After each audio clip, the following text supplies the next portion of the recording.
Shalom, shalom, shalom, shalom. Je vais t'inviter une fois de plus, Yahweh, pour ta vie. Je bénis le Seigneur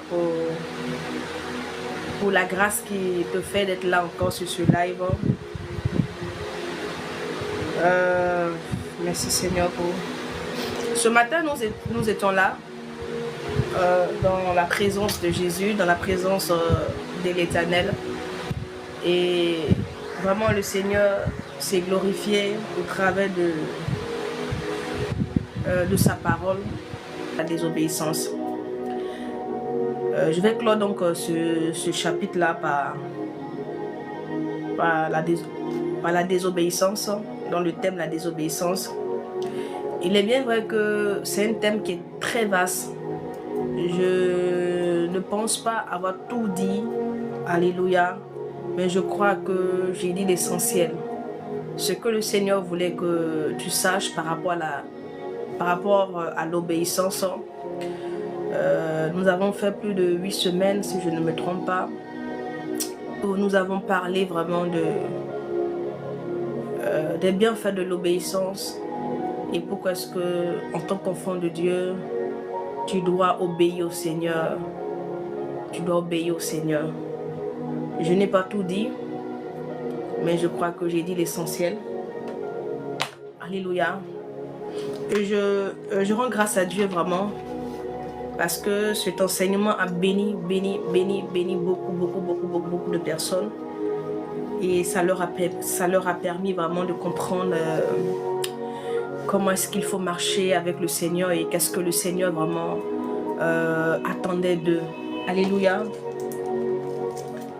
C'est vrai que nous nous attendons au Seigneur en ce qui concerne donc les bénédictions, les faveurs, les grâces. Mais aussi, bien aimé, il ne faut pas oublier que l'Éternel aussi, il attend de toi.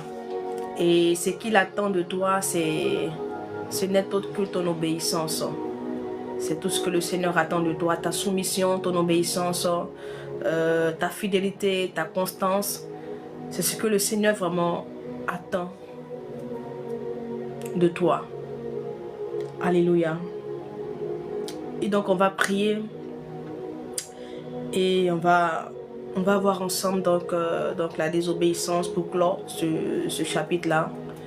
Et par la grâce de Dieu, on va entamer un autre thème donc qui est crucifier la chair. Alléluia. Le Seigneur donne donc ces différents thèmes-là pour nous préparer donc à la saison qui arrive, pour nous préparer donc à la nouvelle année, pour nous préparer. Il faut savoir que j'ai compris quelque chose. C'est que quand le Seigneur donne, il te donne un thème, ou il te donne un message, c'est par rapport à ce qui doit arriver devant. Et donc, il ne faut pas négliger vraiment ce que le Seigneur dit. Alléluia. Car tout ce qu'il dit, bien-aimé, c'est pour sauver des vies. Et je bénis vraiment son Saint-Nom. Je bénis l'Éternel pour sa grâce. Tu vas prier avec moi. Les autres vont nous prendre en cours. On n'a pas assez de temps. On finit à 16h30. Bonsoir, bonsoir Emmanuel. Comment est-ce que tu vas? J'espère que tu as le moral. Que le Seigneur te fortifie. Je sais que dans ce genre de situation, les mots ne sont pas suffisants. Mais je prie que, encore une fois de plus, que l'Éternel vraiment console toute la famille ainsi que toi. Shalom, shalom, Azomba. Je ne sais pas si c'est monsieur, mais si c'est madame. Comment est-ce que tu vas? Je bénis la vie de tous ceux-là qui sont là, de tous ceux-là qui prennent part donc, à nos enseignements, à nos temps d'exhortation, à nos temps de prière. Que le Seigneur vous bénisse. Et ce qui sera vraiment pour moi une grande joie, c'est de voir vraiment des vies transformées derrière, de voir des vies changer derrière. Vraiment, c'est ma plus grande prière, de te voir changer d'adresse, de te voir, bien-aimé, évoluer dans ta vie, de te voir connecté à Jésus, de te voir pousser dans la relation avec Yahweh. Oui, et je prie vraiment, je prie chaque jour vraiment pour cela, pour que tu sois un adulte spirituellement, pour que tu sois mature spirituellement, pour que toi-même vraiment tu sois capable de pouvoir vraiment faire des choses en tant que fils et fille du royaume.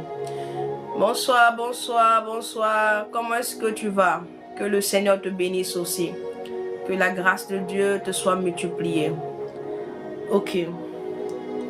On va y aller. Hein. Tu vas prier avec moi. Il faut me donner ton nom. Quand vous donnez les sujets de prière, donnez votre nom pour qu'on puisse prier.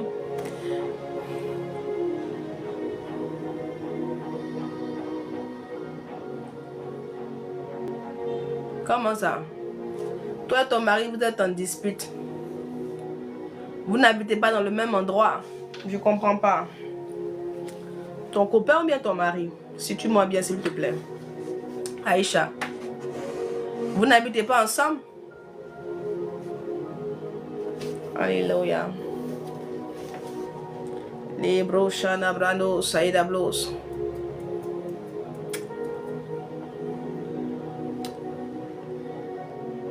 J'attends ce qu'elle me réponde ou que je vais prier pour soumettre ce moment au Seigneur.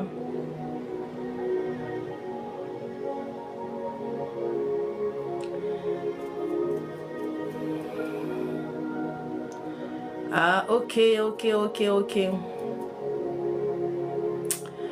Seigneur, je bénis ton nom. Je te dis merci encore pour ta grâce.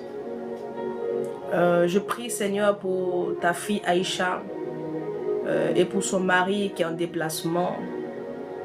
Adonai, je prie que le diable, Seigneur Père, ne puisse point avoir raison d'eux. Je te soumets le cœur de son époux. Je prie que tu inclines son cœur, Seigneur, et que tu leur donnes, Seigneur Dieu de gloire, de traverser, de passer, Seigneur Père, cette période difficile. Que ta grâce soit avec eux. Au nom de Jésus. Amen. Ce que je reçois plus dans mon esprit, c'est des conseils que le Saint-Esprit me donne pour toi. Mais merci beaucoup. Il faut la dire, de partager. Je suis fatiguée de parler. Aïcha, ce que je reçois plus dans mon cœur, c'est plus des conseils que me donne, que fait monter le Saint-Esprit dans mon cœur. Il faut prendre le numéro WhatsApp là. Après, tu vas m'écrire. Je vais te dire des choses. Ce que je reçois dans mon esprit, le Seigneur il ne me parle pas de la prière. Il me parle plus il me donne plus des paroles, des conseils en fait. Alléluia. Gloire à Jésus. Adonai, Dieu Tout-Puissant, je te bénis, je te rends grâce pour ta fidélité et pour ton amour. Voici qu'encore une fois de plus, tu nous admets dans ta présence. Ah, il est bon, il est doux d'être dans ta présence. Il est bon, il est agréable, Seigneur, d'être dans tes parvis. Car là où il y a ton esprit, il y a la liberté. Que tu nous accordes cette liberté, Seigneur Père, de comprendre ta parole. Et que, Seigneur, cette sémence puisse, Seigneur Père, pénétrer dans nos cœurs, Seigneur. Que cette sémence puisse trouver en nous, Seigneur, un cœur disposé, Seigneur. Un cœur réceptif, Seigneur. Je prie que ta parole, Seigneur Dieu de gloire, puisse porter son fruit dans nos vies, afin que, Seigneur Dieu de gloire, nous puissions entrer dans nos destinées glorieuses, afin que, Adonai, nos vies, Seigneur, glorifient ton nom, au nom de Jésus-Christ. Père, je te soumets encore ce temps d'enseignement. Donne-moi les mots justes, afin que ton peuple qui est là, Seigneur, reparte édifié, reparte, Seigneur Père, touché par ta parole. Au nom de Jésus. Amen. Je bénis le Seigneur pour la vie de tous ceux-là qui participent donc à l'évangélisation. Car en t'apportant, en partageant, tu t'associes, bien-aimé, à cette évangélisation. Que la grâce de Dieu repose sur toi. Alléluia. Et donc, on a parlé de l'obéissance. J'ai dit beaucoup de choses par rapport à l'obéissance. Mais aujourd'hui, le Seigneur me charge de te parler de la désobéissance. Car s'il y a obéissance, si on parle d'obéissance, c'est qu'il y a aussi désobéissance. Vous savez, Dieu est notre créateur. Alléluia. Nous avons été créés par l'Éternel. Il nous a fait à son image et à sa ressemblance. Dieu nous a créés à son image et à sa ressemblance. Nous sommes tous créatures, mais nous ne sommes pas tous enfants de Dieu. Nous devenons enfants de Dieu lorsque tu reconnais que le Seigneur Jésus-Christ est venu, il a pris à la forme humaine, il est allé à la croix, il est mort et puis il est ressuscité pour toi. Lorsque tu le reconnais, bien-aimé, et que tu l'acceptes dans ta vie, tu la mets dans ta vie, tu lui ouvres les portes de ta vie, tu lui donnes les règnes de ta vie, tu déposes ta vie dans ses mains. À partir de là, en plus d'être créature, tu deviens enfant. Enfant de Dieu. Et lorsque nous devenons enfants de Dieu, bien-aimés, l'Éternel devient pour nous notre Père. Alléluia. On va prendre le verset. On va aller en Ésaïe. En Ésaïe 64, le verset 8. On verra ensemble.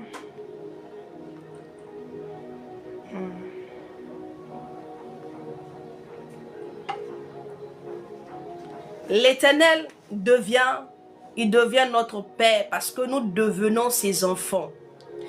Il dit comme ça qu'en Ésaïe 64, le verset 8, il dit cependant, ô Éternel, tu es mon Père. Et donc, quand tu acceptes le Seigneur, tu deviens fils, tu deviens fille, tu deviens enfant de Dieu. Et donc l'Éternel devient ton Père. Alléluia. Et nous savons aussi que, bien-aimé, et quand il devient ton Père, bien-aimé, tu dois quoi? Tu dois l'honorer, tu dois l'obéir. Parce qu'un enfant obéit à ses parents. Un enfant obéit à son père et à sa mère. Oui. Et même, c'est en cela que même dans le livre dans la Bible comme ça, on nous dit, honore ton père et ta mère. C'est le seul commandement sur lequel est rattachée une promesse afin que tes jours soient prolongés sur la terre. Et donc, quand l'Éternel devient ton père, qu'est-ce qu'un enfant fait vis-à-vis de son père? L'enfant obéit à son père. Oui, obéit à son père. On va prendre comme ça en Éphésiens 6, le verset 1. L'enfant obéit à son père. Mais aujourd'hui, nous disons que nous sommes enfants de Dieu. Mais est-ce que nous obéissons à notre Père qui est l'Éternel? Est-ce que nous obéissons à celui qui est devenu notre Père? Parce que nous l'avons accepté dans nos vies. Nous l'avons reconnu comme notre Sauveur, comme notre Dieu. Et donc il est devenu notre Père, comme on a vu en Ésaïe 64, le verset 8. Mais est-ce que nous honorons ce Père qu'il est pour nous? Est-ce que nous lui obéissons? Voici la question. Vous savez avec moi que même dans la vie, dans notre société et tout, quand un enfant n'obéit pas à ses parents, quand un enfant ne marche pas vraiment, n'obéit pas à ses parents, nous savons un peu comment est-ce que sa vie est. Lorsqu'un enfant n'obéit pas aux instructions de ses parents et qu'il fait les choses comme il veut, ça assombrit son étoile. Ça assombrit vraiment le chemin de sa destinée. Dans Éphésiens 6, le verset 1er. On dit, enfants, obéissez à vos parents selon le Seigneur, car cela est juste. Enfants, obéissez à vos parents. Et donc, si l'Éternel est ton Père, si tu l'as reconnu dans ta vie qu'il est ton Père et que tu le considères comme ton Père, tu lui dois obéissance. Amen. Tu lui dois l'obéissance. Alléluia. Tu lui dois obéissance. Mais est-ce que c'est comme ça que nous marchons? Aujourd'hui, la plupart de ceux qui attestent, qui affirment que l'Éternel, que Yahweh est leur Père, ne marchent pas comme l'Éternel veut, mais plutôt ils marchent dans la désobéissance. Les gens sont derrière, sont bloqués dans leur destinée, sont bloqués sur le chemin de leur destinée, sont bloqués par rapport à leur vie. Parce que tout simplement, ils sont dans la désobéissance. Ils ne sont pas soumis à l'Éternel. Ils ne sont pas soumis à celui qu'ils considèrent comme leur Père. Or, la Bible dit en Éphésiens, enfants, obéissez à vos parents. Alléluia. Obéissez. Et la désobéissance a des conséquences. Oui. La désobéissance, de la même manière que l'obéissance a des avantages et des conséquences positives, la désobéissance aussi a des conséquences, mais négatives. Alléluia. Et tout à l'heure, j'ai pris un exemple comme ça. Quand un enfant n'obéit pas à ses parents, quand il n'écoute pas ses parents, mais le ciel s'assombrit sur sa vie. Son étoile qui est censée briller s'éteint.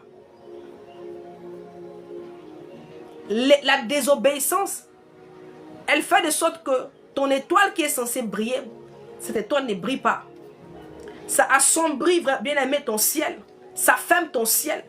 Quand tu marches dans la désobéissance, tu te fermes le ciel. Amen. Nous pouvons voir un peu autour de nous les enfants qui ont refusé de se soumettre à leurs parents, d'obéir à leurs parents. Beaucoup ont fini par gâcher leur vie.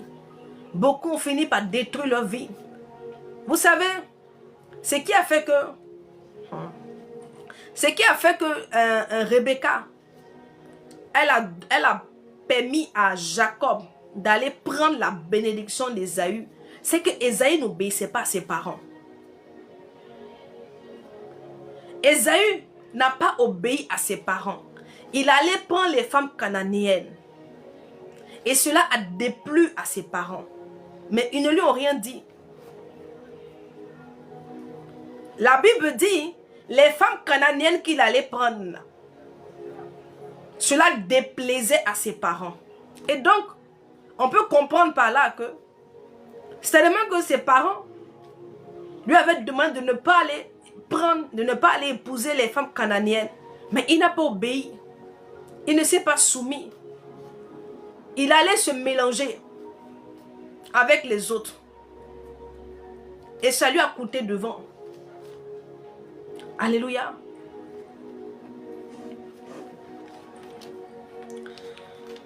On va prendre Proverbe, le chapitre 1er.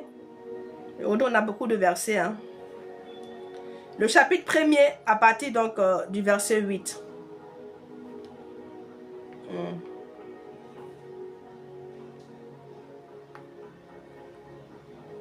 Que le Seigneur m'aide à te faire comprendre vraiment ce qu'il a mis dans mon cœur. Il dit comme ça ici que, il dit, écoute mon fils, les instructions, écoute mon fils, l'instruction de ton père et ne rejette pas l'enseignement de ta mère. Écoute mon fils, l'instruction de ton père et ne rejette pas l'enseignement de ta mère. Car c'est une couronne, une grâce pour ta tête. Car c'est une couronne, une grâce pour ta tête et une parure pour ton cou. Donc, le fait d'obéir, de marcher, d'écouter, de se soumettre à ces instructions-là, a un impact positif sur ta vie, sur ta destinée.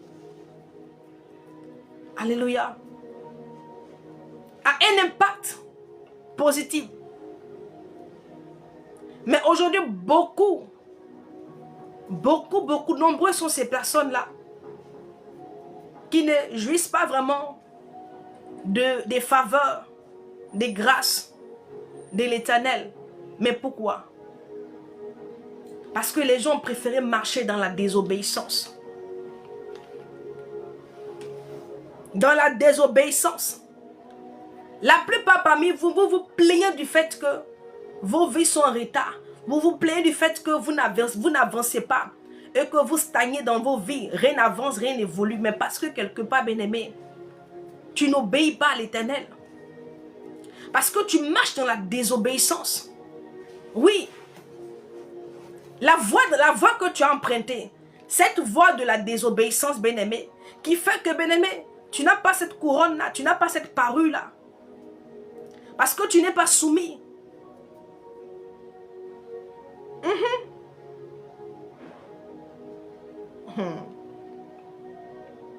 Voici ce qui retarde ta vie.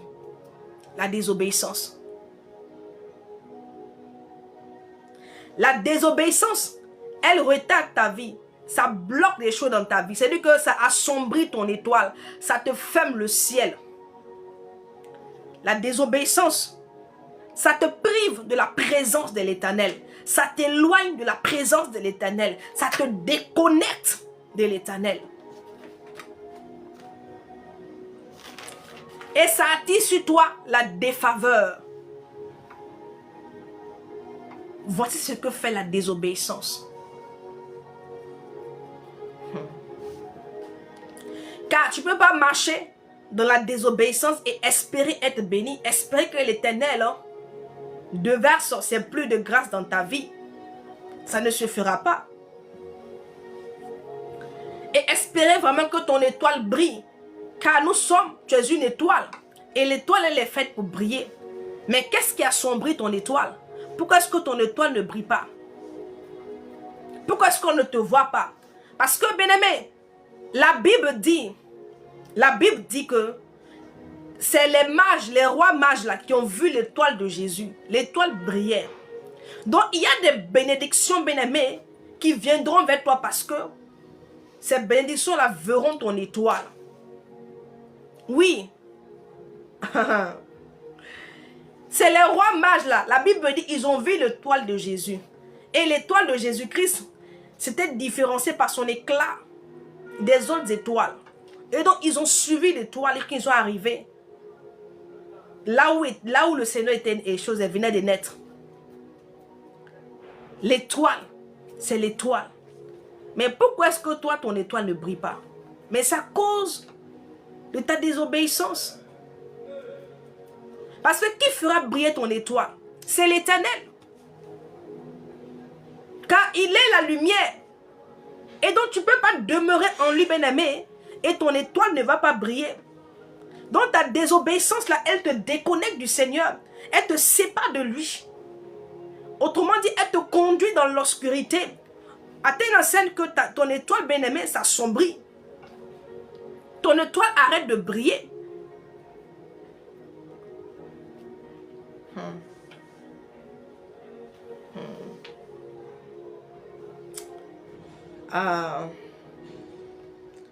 La désobéissance a un incident sur ta destinée, sur ta vie.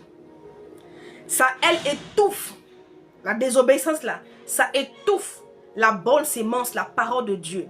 Car quand la parole est relâchée dans ta vie là, c'est pour porter du fruit, c'est pour corriger, c'est pour équilibrer, c'est pour changer des choses dans ta vie. Car la Bible dit qu'au commencement, la terre était en forme et vide. Et l'Esprit de Dieu se mouvait. Et la Bible dit qu'il a dit que la lumière soit. Donc une parole, une sémence a été relâchée dans le chaos. Et la lumière est apparue. Donc pour te dire que la parole de Dieu là, la parole de Dieu que tu reçois là, c'est elle qui viendra pour apporter, bien-aimé, la solution. Elle est la solution à ton problème. Maintenant, si toi, tu ne marches pas, tu n'obéis pas et que tu es dans la désobéissance, cette parole-là, elle ne pourra pas porter son fruit en toi.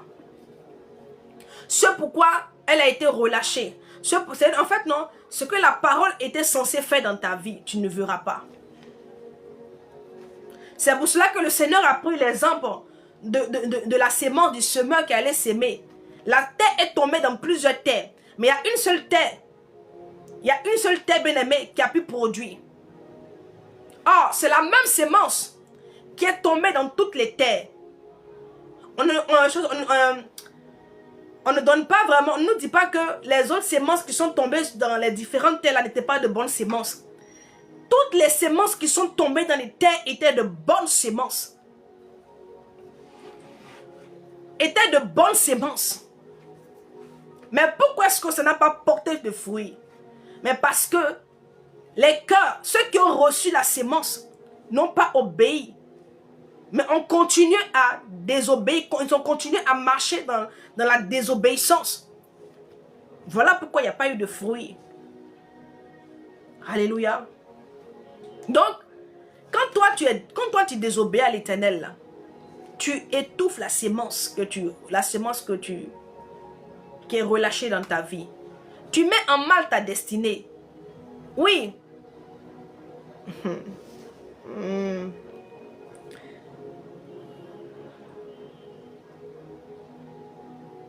Vous savez, j'ai envie de dire à quelqu'un, quand toi tu obéis à l'Éternel, ne t'imagine pas que en l'obéissant, tu augmenteras à sa gloire.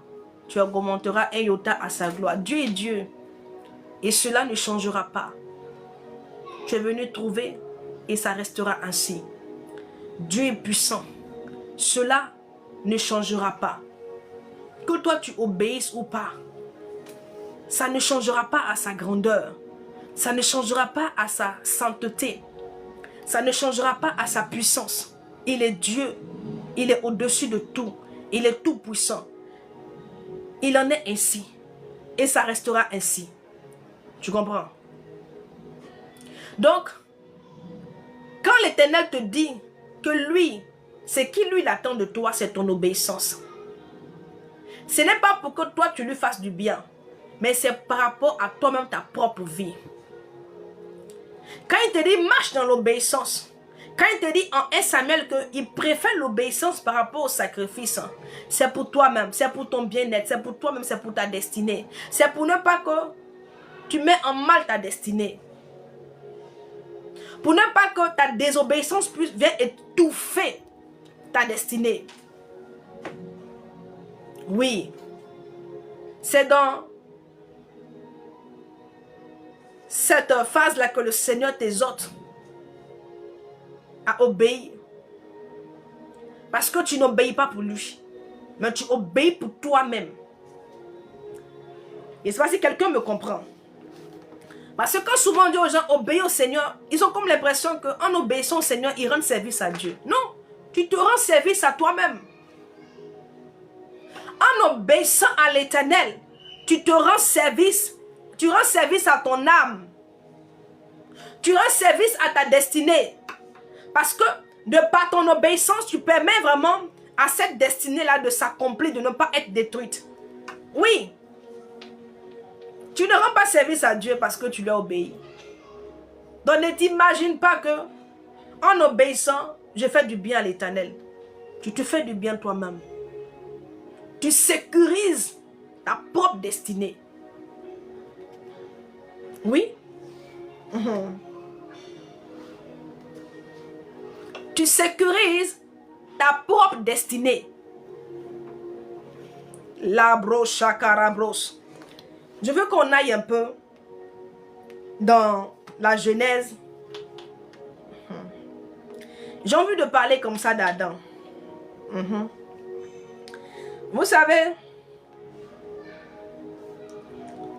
on va aller en Genèse.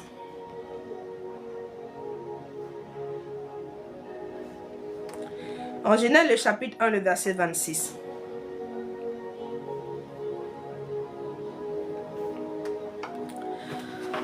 Alléluia. On dit quoi? En Genèse 26, du moins le chapitre 1er, le verset 26. Qu'est-ce que la Bible nous dit? On dit, puis Dieu dit, faisons l'homme à notre image, selon notre ressemblance, donc selon lui son modèle. Alléluia. Selon notre ressemblance, et qu'il domine sur les poissons de la mer, sur les oiseaux du ciel, sur le bétail, sur toute la terre et sur tous les reptiles qui rampent sur la terre. Et donc, voici que l'Éternel a un projet. Et son projet est de créer l'homme. Mais son projet est exceptionnel. Il a créé les animaux, il a appelé les arbres, il a appelé le soleil, il a appelé la lune, il a amené toutes ces choses-là à l'existence. Maintenant, quand il veut créer l'homme, il parle au Saint-Esprit, il parle à Jésus, il dit, créons l'homme à notre image. Mais le but pour lequel il crée l'homme, l'objectif, le projet pour lequel il a créé l'homme, c'était pour que l'homme le représente, pour que l'homme domine sur la terre. Donc l'homme est le projet de Dieu. Tu es le projet de Dieu. Alléluia. Et donc, le Seigneur, il a un projet pour l'homme. Il a préparé une destinée pour Adam. Est-ce que vous comprenez? Et la destinée qu'il a préparée pour Adam était que Adam vraiment... était que Adam puisse vraiment régner. Alléluia. Était que Adam puisse régner. Puisse dominer. Mais il y a une question que je me suis posée. Si l'Éternel a créé l'homme et puis il a relâché une parole dans la vie de l'homme, dans le sens où en créant l'homme, il donne à l'homme la domination. Il donne à l'homme vraiment le pouvoir. Mais pourquoi est-ce que le Seigneur donne à l'homme le pouvoir? Puisque la terre a été créée pour l'homme. Il a créé la terre pour l'homme, pour que l'homme puisse dominer, pour que l'homme puisse habiter, pour que l'homme puisse se multiplier. Alléluia. Mais pourquoi encore il donne à l'homme ce pouvoir-là? Parce que, bien-aimé, nous savons que le diable, Satan, Lucifer, si tu veux, quand il s'est rebellé là-bas et qu'il a été projeté, il a été projeté où? Sur la terre. Il a été projeté sur la terre. Et donc quand l'Éternel crée l'homme, il donne à l'homme tous les attributs parce qu'il savait que l'homme allait, c'est-à-dire que l'homme aurait, c'est-à-dire que, parce que le diable a été projeté. Hein. Et donc, l'Éternel Dieu, il savait que le diable allait venir combattre l'homme. Le diable qui a été projeté là, il allait venir en guerre avec l'homme. Et donc l'Éternel qui a préparé une destinée glorieuse pour Adam, il lui donne les attributs pour que Adam puisse accomplir sa destinée. Il lui donne la puissance, l'autorité qui permettra à Adam d'accomplir sa destinée. Parce qu'il savait, la Bible dit qu'il est le Dieu qui connaît la fin d'une chose avant qu'elle ne commence. Il savait que celui qui avait été projeté là, allait venir faire la guerre avec l'homme. Le diable allait venir pour pouvoir empêcher l'homme d'accomplir sa destinée. D'empêcher l'homme d'accomplir sa destinée. C'est dans ce contexte-là que l'Éternel donne le pouvoir, l'autorité à l'homme. De pouvoir dominer afin d'accomplir sa destinée. Donc Adam avait une destinée glorieuse à accomplir. Amen. Vous savez, Adam était dans le jardin. Il était avec les animaux. Il était avec tous ces animaux-là. Mais il n'y a aucun. Et d'ailleurs même, c'est lui qui a nommé tous ces animaux-là. Il n'y a aucun animal ne s'est retourné contre Adam. Aucun. Parce qu'il voyait en Adam comme le maître. Comme celui qui avait été établi au-dessus d'eux. Mais pourquoi est-ce que les animaux ne pouvaient pas S'il y avait des lions, des loups et tout, ne pouvaient pas s'approcher d'Adam. Parce que Adam était dans la présence de Dieu. Parce que Adam était connecté à l'Éternel. Parce que Adam était attaché à l'Éternel. Et ce qui faisait que Adam était attaché à l'Éternel, c'était son obéissance. Alléluia. Et son obéissance lui donnait la capacité, bien aimé, de pouvoir dominer, assujettir. Vous savez, quand tu désobéis à l'Éternel, l'ennemi finira par te dominer. Si toi tu n'obéis pas à l'Éternel, tu ne pourras pas résister devant le diable. La seule chose qui te permettra de résister devant le diable, c'est ton obéissance à l'Éternel. C'est le seul élément qui va te permettre de résister, de lui tenir tête, de faire un affront au diable. Sinon, si tu marches dans la désobéissance, tu ne pourras pas lui résister. Parce que la désobéissance, elle absorbe ton énergie. Elle absorbe, elle récupère ta capacité à dominer. Est-ce que tu comprends? La désobéissance là, elle retire cette capacité que tu as de pouvoir dominer. Quand toi tu désobéis là, tu perds, bien aimé, ta capacité de dominer sur ce monde. C'est ce qui s'est passé avec Adam. Amen. C'est ce qui s'est passé avec Adam. Parce que quand Adam a péché là, Adam était censé dominer. Parce que quand le Seigneur a créé l'homme, il dit qu'il domine. Donc il a créé Adam pour dominer. Adam dominait. Quand il était encore dans l'obéissance, quand il obéissait, quand il était soumis à l'Éternel, quand il était connecté à l'Éternel, quand il était attaché à l'Éternel, il dominait. Il dominait. Mais quand il a désobéi, il a perdu cette faculté-là, cette capacité de dominer. Alléluia. Oh! Pour que l'homme puisse accomplir sa destinée glorieuse sur la terre, l'homme a besoin de ces différentes capacités. Oui. Pour que tu puisses accomplir ta destinée, pour que tu puisses accomplir, bien-aimé, ta vie sur la terre, tu as besoin, bien-aimé, de cette capacité de pouvoir dominer, assujettir. Car si tu n'as pas ce pouvoir-là, tu ne pourras pas. Oui, tu ne pourras pas dominer. Mais ça sera le contraire. Et donc quelqu'un doit comprendre comment je peux dire ça? Le désavantage.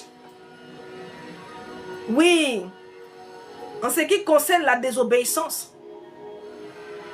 Parce qu'elle te prive de ta capacité à dominer. Elle te prive de ta capacité à assujettir. Elle te prive de ton pouvoir. De ton pouvoir. Si le Seigneur a donné le pouvoir et l'autorité et la capacité de dominer à Adam, c'est parce qu'il savait que le diable viendrait vraiment pour pouvoir attaquer l'homme dans le seul but de l'empêcher d'accomplir ce pourquoi il avait été créé. Car la Bible dit que l'homme a été créé pour un but. Donc Adam a été créé. Adam avait été créé pour un but. Adam avait été créé pour un but. Si tout était facile et que il n'y allait pas avoir de confrontation, de combat, l'Éternel n'allait pas donner à l'homme la faculté, la capacité de dominer. C'est parce qu'il le savait au préalable. Il savait que celui qui s'est rebellé là allait revenir à la charge afin de mettre en mal son plan, afin d'empêcher l'homme d'accomplir le but pour lequel il a été créé. Amen. Voilà pourquoi le Seigneur Jésus-Christ, il répète encore en Luc 19 Là-bas, il répète encore que je donne le pouvoir de marcher sur les serpents et les scorpions. Afin que l'homme comprenne ce dont il a besoin pour avancer, pour accomplir son but sur la terre. Car la Bible dit que le monde est sous la puissance du malin. Le monde là est sous la puissance du malin.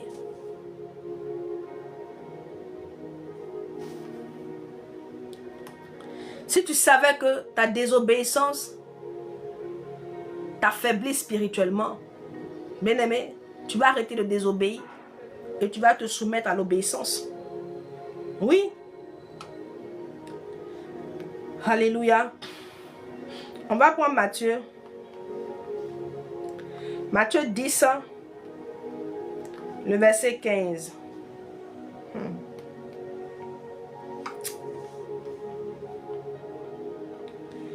Il dit, je vous le dis en vérité.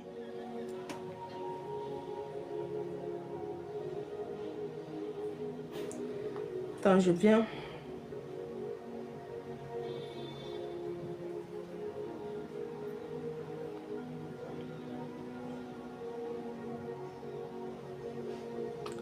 On va prendre Romains. Désolé, on va prendre Romains 5. Ce verset-là, je vais le voir après. Romains 5. Le verset 19. Il dit quoi? Car comme par la désobéissance d'un seul, beaucoup ont été rendus pécheurs. Comme par la désobéissance. Alléluia. Vous savez qu'avec moi, on dit le salaire du péché, c'est la mort. Donc. Le salaire du péché, là, c'est la mort. Mais qu'est-ce qui entraîne le péché? Qu'est-ce qui amène les hommes à pécher? C'est la désobéissance. C'est lorsqu'ils désobéissent et qu'ils préfèrent vraiment emprunter une autre voie. Et c'est ce qui les amène à pécher. Donc, le salaire du péché, c'est la mort. Le salaire de la désobéissance, c'est aussi la mort. Le salaire de la désobéissance, c'est la mort. La Bible dit par un seul, par la désobéissance. Par la désobéissance d'un seul, tous ont été rendus pécheurs. Tous ont été privés de leur puissance, de leur autorité. Tous ont été disqualifiés à pouvoir dominer, assujettir sur la terre. Juste par la désobéissance. Parce que Adam a désobéi. Adam a désobéi. Quand toi tu désobéis, bien-aimé, je t'assure que tu mets en mal ta destinée. Tu es en train de mettre en mal ta destinée. Tu es en train d'étouffer ta propre destinée. Oui. Tu es en train d'étouffer ta propre destinée. Et il est bien vrai que cela va attrister l'Esprit de Dieu parce que le Seigneur a de grands projets pour toi et ce n'est pas dans cette situation que le Seigneur voulait te voir. Est-ce que tu comprends? Il ne voulait pas te voir ainsi. Parce que les projets qu'il a préparés pour toi, ce ne sont pas ses projets. Mais toi-même, à cause de ton attitude, à cause de ta marche, tu mets en mal les projets que le Seigneur a pour toi. Oui. C'est ce qui s'est passé avec Adam. Le Seigneur l'a créé pour un but. Mais lui-même, à cause de son attitude, à cause de son attitude, il a fait quoi? Il a étouffé. Il a mis en mal. Il a assombri son étoile. Lui dont l'étoile devait briller a été assombri. C'est-à-dire qu'il a perdu la grâce d'en haut. Il a même perdu la grâce d'en bas. Parce que le Seigneur a dit que c'est à la sueur de ton front que tu mangeras. Donc avec une lutte, où il lutte beaucoup mais il gagne très peu. C'est-à-dire que l'effort qu'il fournit et les résultats qu'il avait étaient très peu. Donc même la terre, la bénédiction terrestre, Il peinait pour l'avoir. Bien qu'il travaillait. Bien qu'il travaillait parce que le ciel était fermé pour lui. Le ciel était fermé. La désobéissance te ferme le ciel. Car les bénédictions là, ça ne dépend pas du pays. Il dit que ça ne dépend ni de l'Orient, ni de l'Occident. Mais ça vient de l'Éternel. C'est lui qui ouvre les écluses des cieux. La Bible dit, il fait pleuvoir sur le méchant comme sur le juste. Donc là, c'est l'Éternel qui bénit.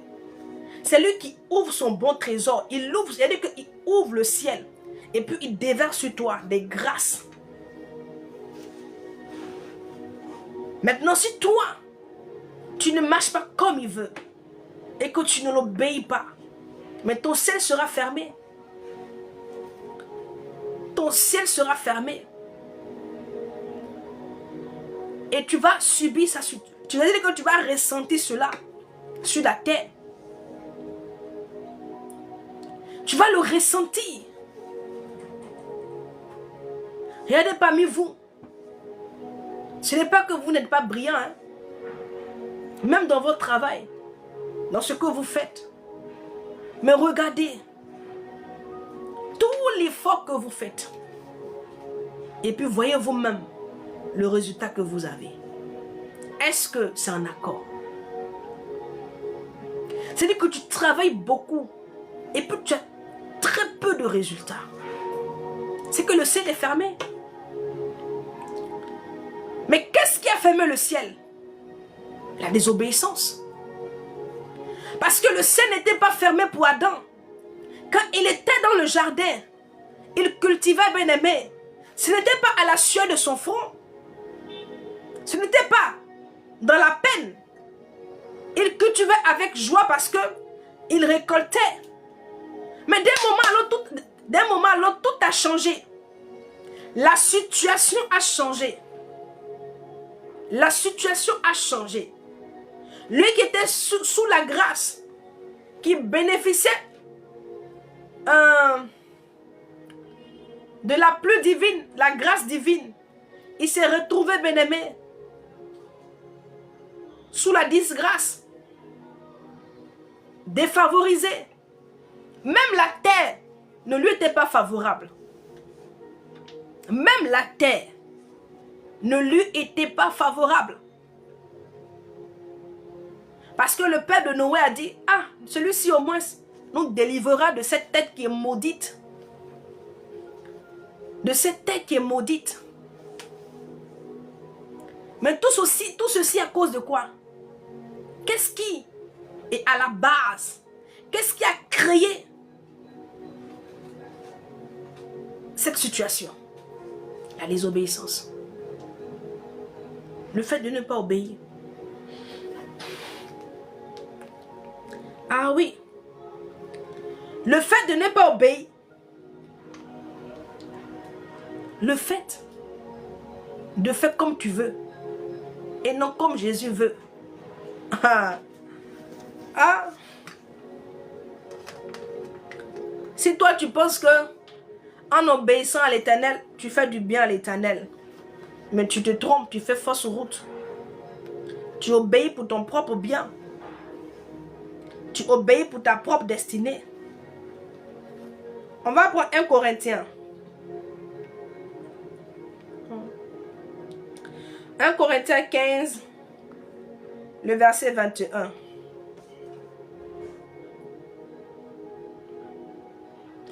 Il dit, car puisque la mort est venue par un homme, c'est aussi par un homme qu'est venue la résurrection des morts. Donc la mort là est venue par qui? Par un homme. Et l'homme là, quel acte il a posé? Il a désobéi. Donc quand toi tu désobéis là, quelle est la porte qui s'ouvre dans ta vie? La mort. Quand toi, tu décides volontairement. Oui, parce qu'il y a des personnes, même quand ils connaissent la volonté de Dieu pour leur vie, ils n'appliquent pas leur cœur. Ils décident de ne pas faire. Oui, il y a des personnes comme ça. Parce que parfois, beaucoup croient que Faire la volonté de Dieu constituera un retard pour eux. Ça va les retarder dans leurs projets parce que pour eux, ils ont des projets. Et emprunter le chemin du Seigneur, étant donné que la vie chrétienne n'est pas facile, ils voient cela comme un retard. Ça va les retarder. Donc, même en connaissant la volonté de l'Éternel, comme Adam qui savait qu'il ne devait pas manger l'arbre, le fruit de l'arbre, parce qu'il le savait. C'est pas qu'il ne savait pas, hein. Il savait qu'il n'était pas censé toucher le fruit et encore moins en manger. Mais il a décidé quand même de le faire.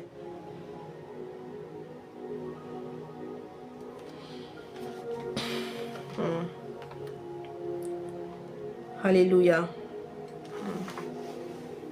On dit par la désobéissance. Par la désobéissance. La mort est entrée. La mort là, tu penses que c'est la mort physique.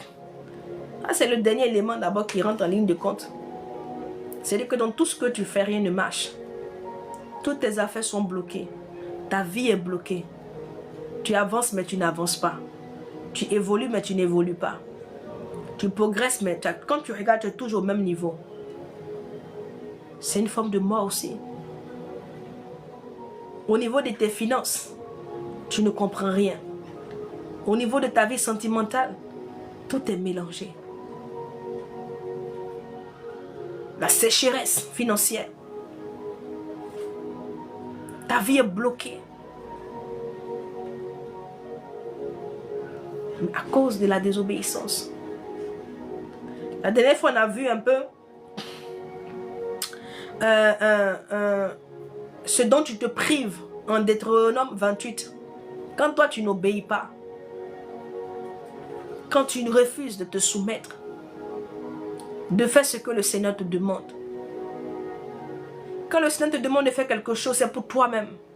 C'est pas pour lui. Quand il te demande d'être un homme droit, de marcher dans la sanctification, de marcher dans la pureté, de t'éloigner du péché, c'est pas pour lui. On te dit qu'il est 3 fois saint. La Bible te dit qu'il est saint. Il est saint. Il est saint.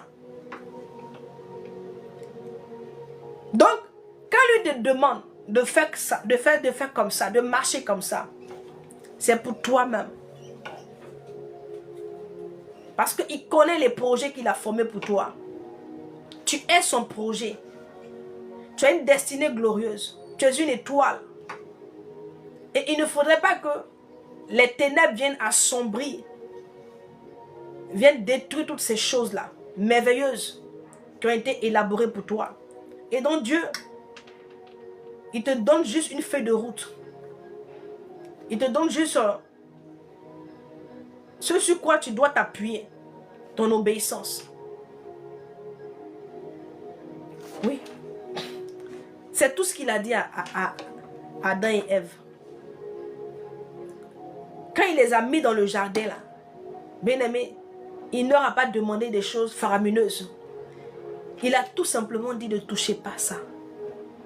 Vous pouvez toucher tout. Vous pouvez manger tout. Mais ça, ce qui est là, ne touchez pas. Et il leur a donné la raison pour laquelle il n'était pas censé toucher. Il leur a dit, si vous touchez, si vous mangez, vous allez mourir. Mais est-ce qu'ils sont morts? De toi à moi. Ils ne sont pas morts. Mais de quelle mort il voulait parler d'abord? Il dit qu'ils ont perdu tout avantage.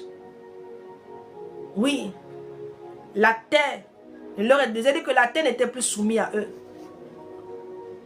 La mort spirituelle, exactement. C'est de cette mort dont il parlait. La mort spirituelle. C'est-à-dire que quand tu es mort là-bas, l'ennemi peut te dominer comme il veut. Il peut faire de toi ce qu'il veut. Parce que spirituellement, il n'y a rien. Il n'y a rien. Toi qui joues, tu joues dans la désobéissance. Tu ne sais pas que tu mets en mal ta vie. Oui, tu penses que c'est un jeu, mais ta destinée en dépend. Regarde, une seule faute, une seule erreur seulement, qu'ils ont tout perdu. Ils ont tout perdu. Une seule erreur. Il n'y a qu'une erreur seulement. Une erreur. Et l'homme a été réduit à zéro. Perdant son droit de maître de la terre. Parce que cela lui a été donné par l'Éternel. Alléluia. Je veux tout simplement exhorter quelqu'un. T'exhorter à arrêter de marcher dans cette voie. Oui. C'est une voie qui ne te mènera nulle part. Je t'assure. C'est une voie qui... Il n'y a pas d'issue. La désobéissance là. La voie de la désobéissance, il n'y a pas d'issue. Il n'y a pas d'issue. Il n'y a aucune issue sur cette voie. Aucune issue sur cette voie. Voilà pourquoi je veux t'exhorter. Oui, à sortir. C'est tellement que tu as commencé à désobéir au Seigneur. Tu as commencé à... Tu es retenu dans le monde. Tu as commencé à vivre comme les gens du monde. Dans le péché, dans l'impudicité. Mais tu es en train d'étouffer ta destinée. Je vois quelqu'un qui est en train d'étouffer sa destinée.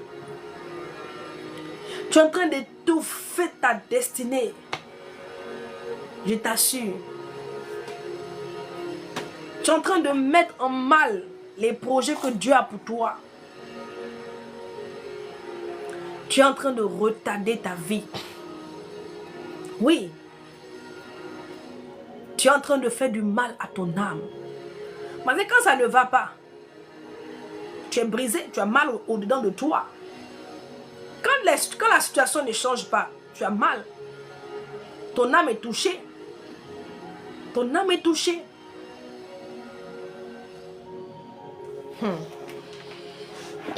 Ah. Que Dieu t'aide à comprendre. Alléluia.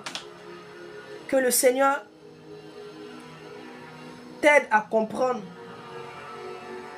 À comprendre ce qu'il attend de toi. Que tu comprennes et que tu prennes la décision de revenir vraiment à de bons sentiments. Ah oui. Oui, c'est pas facile. Mais même si c'est pas facile, comme je l'ai dit souvent, le Saint-Esprit est là. Ce qui fait que les choses deviennent encore plus difficiles pour nous, c'est parce que nous essayons de faire les choses par nous-mêmes. La Bible dit que ce n'est ni par la chair, ni par la puissance, mais c'est par l'Esprit de Dieu que nous y arrivons. C'est par le Saint-Esprit. C'est par l'Esprit de Dieu. Et donc, si tu ne t'associes pas au Saint-Esprit, il est bien vrai que tu ne vas pas y arriver. Ah oui. Tu ne vas pas y arriver. Si tu n'as aucune relation avec l'Esprit de Dieu, eh bien, si le Saint-Esprit,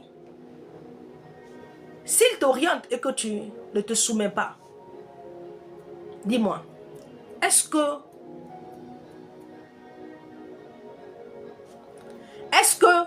toi, en n'écoutant pas l'Esprit de Dieu, est-ce qu'on peut aider quelqu'un qui refuse de se faire aider?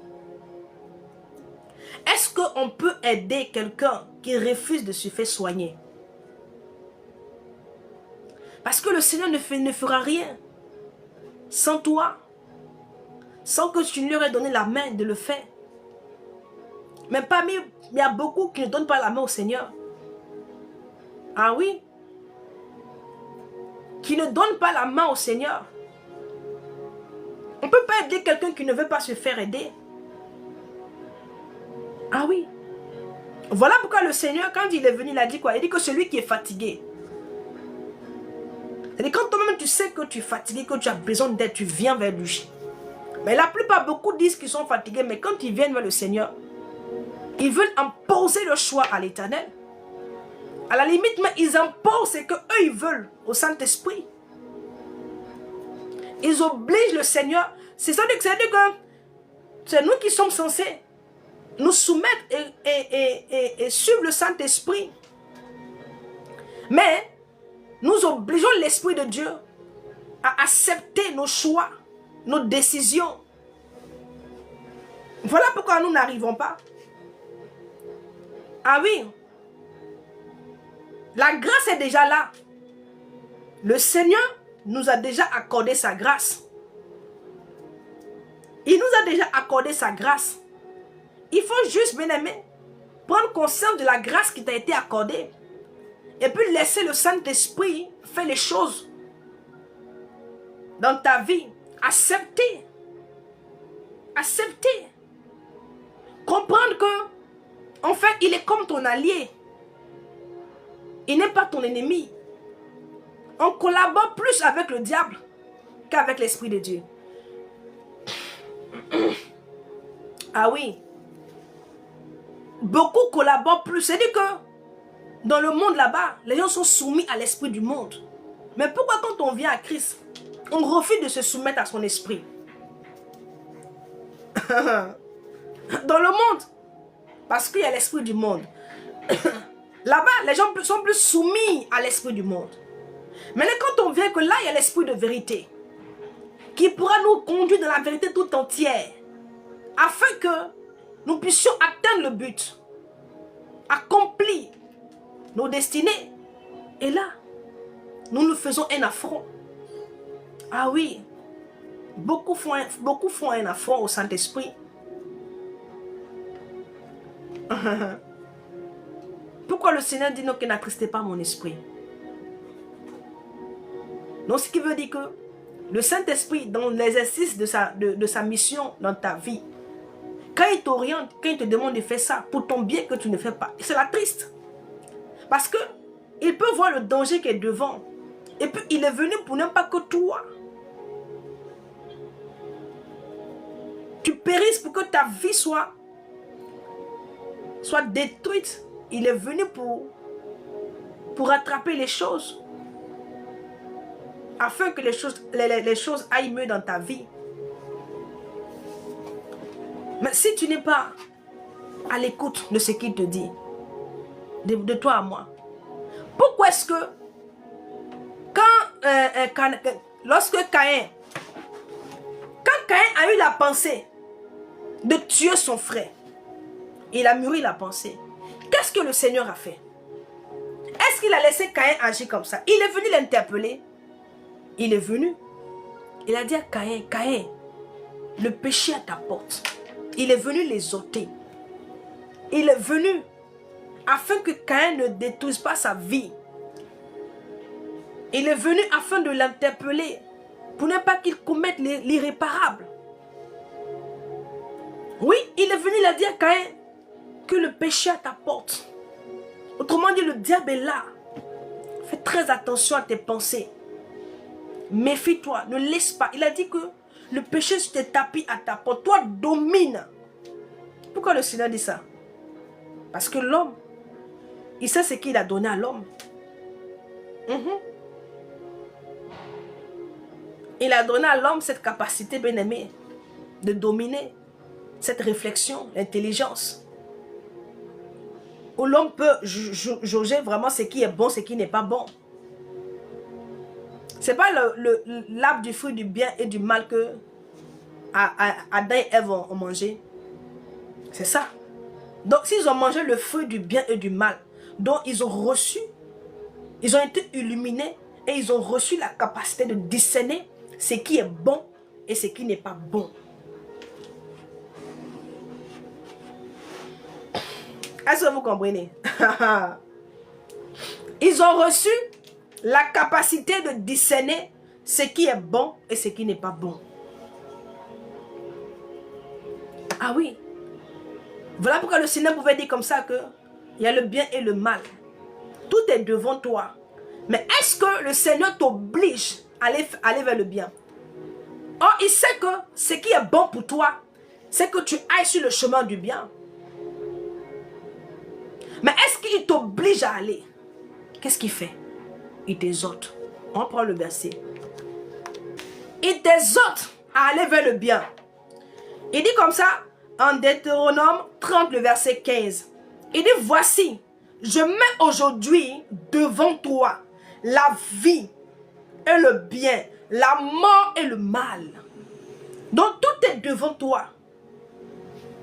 Il dit, mais car je te prescris aujourd'hui d'aimer l'Éternel, ton Dieu, de marcher dans ses voies et d'observer ses commandements, ses lois et ses ordonnances, afin que tu vives et que tu multiplies et que l'Éternel, ton Dieu, te bénisse dans le pays dont tu vas entrer en possession. Et donc, il dit quoi? Aujourd'hui, je mets le bien et puis le mal. Mais voici ce que moi, je te dis. Il faut obéir tout simplement à mes commandements. Comme la Bible le dit, hein, c'est le Seigneur qui parle. Il dit au peuple, toi obéis seulement à ce que je te dis. Soumets-toi à ce que moi je te dis. Et puis, quand tu feras ainsi, tu auras la vie. Tu auras la vie. Mais pourquoi est-ce qu'il ne t'oblige pas?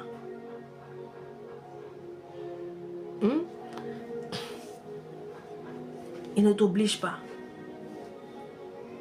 Voilà pourquoi nous sommes sous l'aide de la grâce. Parce que là, le Saint-Esprit est là. Ah oui, il est là continuellement pour t'aider.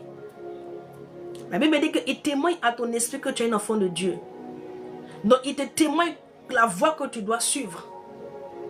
En te témoignant que tu es un enfant de Dieu, il ressasse dans ton cœur aussi les lois établies et comment tu dois marcher. Comment tu dois marcher? Malgré que Caïn a été interpellé, est-ce que Caïn a résisté? Caïn est passé à l'acte. Est-ce qu'il n'a pas reçu la grâce? Parce qu'il a été interpellé, il a été averti. Le Seigneur lui a dit que domine. Mais pourquoi Caïn n'a pas dit, je n'ai pas la force pour dominer sur cette pensée? Pourquoi est-ce qu'il n'a pas dit, mais Seigneur, moi je n'ai pas la force? Regarde un peu l'amour de